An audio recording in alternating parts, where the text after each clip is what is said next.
છેલ્લા ઘણા સમયથી જ્યારથી રાજ્યના નાયબ મુખ્યમંત્રી તરીકે હર્ષ સંઘવીએ પદભાર સંભાળ્યો છે ત્યારથી તેઓ એક્શન મોડમાં જોવા મળી રહ્યા છે। અનેક વખત તેઓ ઓચિંતી મુલાકાત પણ શહેરની લે છે, લોકોની સમસ્યાઓ જાણે છે, તેમનો લોકોની સમસ્યાઓનું નિવારણ પણ કરતા હોય છે। ત્યારે આજે રાજ્યના નાયબ મુખ્યમંત્રી હર્ષ સંઘવીનો જન્મદિવસ હતો અને જન્મદિવસ નિમિત્તે જ સુરતના અંદર એક કાર્યક્રમ રાખવામાં આવ્યો હતો અને ત્યાંથી રાજ્યના નાયબ મુખ્યમંત્રી હર્ષ સંઘવીએ હુંકાર કર્યો છે અને હુંકાર એ ગૌ હત્યારાઓ અને ડ્રગ્સ માફિયાઓ સામે જે પણ કાયદાઓ તોડે છે તેમની સામે હર્ષ સંઘવીએ લાલ આંખ કરી છે। શું કહ્યું આજના તેમના જન્મદિવસના કાર્યક્રમ દરમિયાન હર્ષ સંઘવીએ અને હર્ષ સંઘવીના આજના જન્મદિવસ નિમિત્તે તેનાથી જે પણ લોકો ફળફળે છે, જે પણ લોકો ગેરપ્રવૃત્તિઓ સાથે જોડાયેલા છે તે લોકોને આજના તેમના જન્મદિવસથી શું સંદેશો આપ્યો છે, આજે તેની જ આપણે ચર્ચા કરવી છે। રાજ્યના નાયબ મુખ્યમંત્રી હર્ષ સંઘવીનો આજે 41મો જન્મદિવસ હતો અને 41મા જન્મદિવસ નિમિત્તે રાજ્યની અંદર ઠેર ઠેર જગ્યાએ તેમની જન્મદિવસની ઉજવણી પણ કરવામાં આવી હતી। ખુદ નાયબ મુખ્યમંત્રી હર્ષ સંઘવીએ પોતાના દિવસની શરૂઆત ગૌ માતાને ઘાસચારા સાથે કરી, ત્યારબાદ બાળકો સાથે થોડી વાતચીત કરી, રમત રમીને ત્યારબાદ સુરતની અંદર એક કાર્યક્રમ હતો ત્યાં રાજ્યના નાયબ મુખ્યમંત્રી હર્ષ સંઘવીએ હુંકાર કર્યો હતો અને રાજ્યના નાયબ મુખ્યમંત્રી હર્ષ સંઘવીએ ગૌ હત્યારાઓને એક ચેતવણી આપી હતી, તો સાથે સાથે ડ્રગ્સ માફિયાઓને પણ ચેતવણી આપી હતી। આવો પહેલા આપણે એ સાંભળીએ જેમાં આજ તેમના જન્મદિવસ કાર્યક્રમ નિમિત્તે હર્ષ સંઘવીએ સુરતથી ગૌ હત્યારાઓ અને ડ્રગ્સ માફિયાઓ સામે શું સંદેશો આપ્યો અને લાલ આંખ કરી છે। આજે મારા 41મા જન્મદિવસ નિમિત્તે મેં પહેલેથી જ જેમ મારા સૌ સાથી કાર્યકર્તાઓ, મિત્ર વર્તુળ, સામાજિક સંસ્થાઓ તમામ લોકોને અપીલ કરી હતી કે કોઈ બી પ્રકારના ફોટા, બેનર, હોર્ડિંગ, બુકેની બદલે સાચા મિત્ર તરીકે સમાજમાં કોઈ બી વ્યક્તિના ચહેરા ઉપર ખુશી લાવી શકો એવા સેવા કરીને મારા જન્મદિવસ નિમિત્તે શુભકામનાઓ આપવા માટે વિનંતી છે। આજે સુરત શહેરમાં 250થી વધારે જગ્યાઓ પર જે સામાજિક સંસ્થાઓ દ્વારા, સેવાભાવી લોકો દ્વારા, ભારતીય જનતા પાર્ટીના અલગ અલગ બોર્ડો દ્વારા, મારા સૌ સાથી કાર્યકર્તાઓ દ્વારા જે સેવાના કાર્યક્રમોનું આયોજન કર્યું છે એવા સૌ સાથીઓને હું સર્વપ્રથમ ખૂબ ખૂબ આભાર માનું છું। આ જ પ્રકારે ગુજરાતભરમાં ગાંધીનગર, અમદાવાદ, અલગ અલગ જિલ્લાઓમાં જે સેવા કાર્યોને આજે કાર્યક્રમ દ્વારા જે લોકોને અને લોકોના ચહેરા ઉપર જે સ્મિત લાવવાનું કામ કર્યું છે એવા બી મારા સૌ સાથીઓનો ખૂબ ખૂબ આભાર માનું છું। સાહેબ, આજે ગૌ માતાનું પૂજન કરીને જન્મદિવસની ઉજવણી કરી છે, શું કહેશો? ગૌ માતા એ આપણા સૌની આસ્થાનું સૌથી મોટું કેન્દ્ર છે।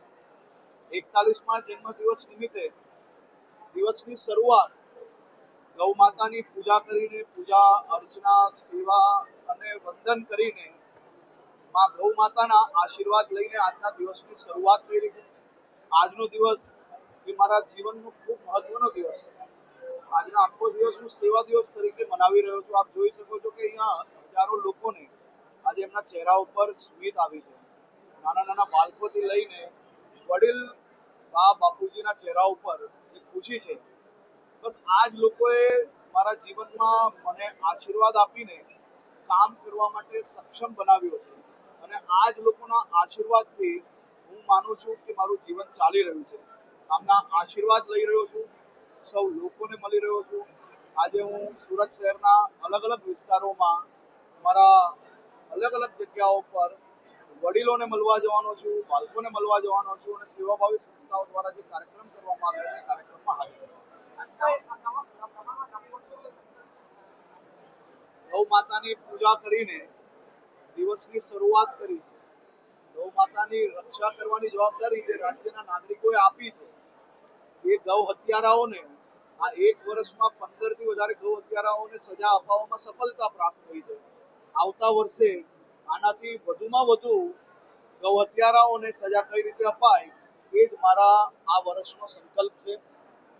ડ્રગ્સ નું દૂષણ ફેલાવનાર એક લોકોને આપ જોઈ રહ્યા છો। કાલે જ સુરત શહેર પોલીસે એક અદ્ભુત ઓપરેશન કર્યું। ગુજરાતભરમાં કાલે 8 થી વધારે જગ્યા પર ઓપરેશનમાં સફળતા પ્રાપ્ત થઈ. ડ્રગ્સના આ દૂષણખોરો સામે મારી લડાઈ છે અને આ લડાઈ હું મજબૂતાઈથી લડીશ. ગુજરાતમાં ગુજરાતના યુવાધનોને નુકસાન પહોંચાડનાર એક લોકોને હું ટીકા કરીને છૂટી જવાની બદલે આ લોકોની સામે મજબૂતાઈથી લડીશ અને લડીને આ દૂષણને સાફ કરવામાં સમાજના સૌ લોકોને સાથે રાખીને આ દૂષણની સામે લડતો રહીશ. દીકરીઓને ન્યાય અપાવવા માટેનું જે ફાસ્ટ ટ્રેક કામગીરી ચાલી રહી છે એ કામગીરીમાં વધુ ઝડપ કઈ રીતે આવે તે માટે કામ કરીશ. મારી જે જવાબદારી રાજ્યના નાગરિકોએ મને આપી છે એ જવાબદારી અદા કરવા માટેનો પ્રયત્ન કરીશ. હર્ષ સંઘવીએ કહ્યું કે ગૌ હત્યારાઓ સામે આગામી દિવસોમાં વધુ સખત કાર્યવાહી કરવામાં આવશે. આ વર્ષે ગૌ હત્યા કરનારાઓને વધુ કડક સજા કરાવવાનો સંકલ્પ પણ મેં કર્યો છે. ગૌ હત્યા મામલે સરકાર ઝીરો ટોલરન્સ નીતિ અપનાવવાની છે, એટલે એમાં કોઈ પણ પ્રકારની બાંધછોડ નહીં રાખવામાં આવે તેવું હર્ષ સંઘવીએ સ્પષ્ટ શબ્દોમાં કહી દીધું. તો સાથે સાથે કહ્યું કે મહિલા અને બાળકીઓ પર અત્યાચાર જે પણ લોકો કરે છે તેમના કેસ હવેથી રાજ્યની અંદર ફાસ્ટ ટ્રેક કોર્ટ પર ચલાવવામાં આવશે અને તેની ઉપર ભાર પણ મૂકવામાં આવશે કે તે કેસો જલ્દીથી જલ્દી તેમનું નિવારણ લેવામાં આવે. અત્યાચારના કેસોમાં પણ ઝડપથી સજા આપવાનો સંકલ્પ મેં અને રાજ્ય સરકારે કર્યો છે. તો સાથે સાથે છેલ્લા ઘણા સમયથી જે ડ્રગ્સ દારૂ મામલે ગુજરાતની રાજનીતિ ગરમાઈ રહી હતી, અનેક વખત હર્ષ સંઘવી ઉપર ડ્રગ્સ અને દારૂ મામલે સવાલો પણ ઉઠ્યા છે, ત્યારે ડ્રગ્સ પ્રદૂષણ ફેલાવનાર એક પણ વ્યક્તિ નહીં બચે ગુજરાતની અંદર, એવું પણ હર્ષ સંઘવીએ કડક શબ્દોમાં કહી દીધું હતું. તો સાથે સાથે કહ્યું કે ડ્રગ્સ માફિયાઓ સામે એક સામે કડક પગલાં લેવામાં આવશે. ગુજરાતભરમાં ગઈકાલે 8 જેટલા મોટા ઓપરેશન પાર પડાયા છે. સફળ ઓપરેશન બદલ પોલીસને અભિનંદન પણ પાઠવું છું. સાથે સાથે હર્ષ સંઘવીએ કહ્યું કે કાયદો અને વ્યવસ્થા વધુ મજબૂત બનવાની છે રાજ્યની અંદર. આમ તો અનેક વખત જાહેર કાર્યક્રમોમાંથી લુખાઓ અને ગુંડાઓને હર્ષ સંઘવી ચેતવણી આપતા હોય છે. તેઓને કહેતા હોય છે કે રાજ્યની અંદર તમારી જે પણ ગેરપ્રવૃત્તિ છે બંધ કરી દેજો, પરંતુ આજે તેમનો જન્મદિવસનો કાર્યક્રમ યોજાનારો હતો અને એ જ કાર્યક્રમની અંદર તેમણે સંકલ્પ લીધો છે કે આવનારા વર્ષોની અંદર ગુજરાત રાજ્યની અંદર કાયદો અને વ્યવસ્થા વધુમાં વધુ મજબૂત બનશે. ગૌ હત્યારાઓને છોડવામાં નહીં આવે. મહિલાઓ અને બાળકીઓ પર જે અત્યાચાર થાય છે તેમના કેસ પણ ફાસ્ટ ટ્રેક કોર્ટમાં ચલાવવામાં આવશે.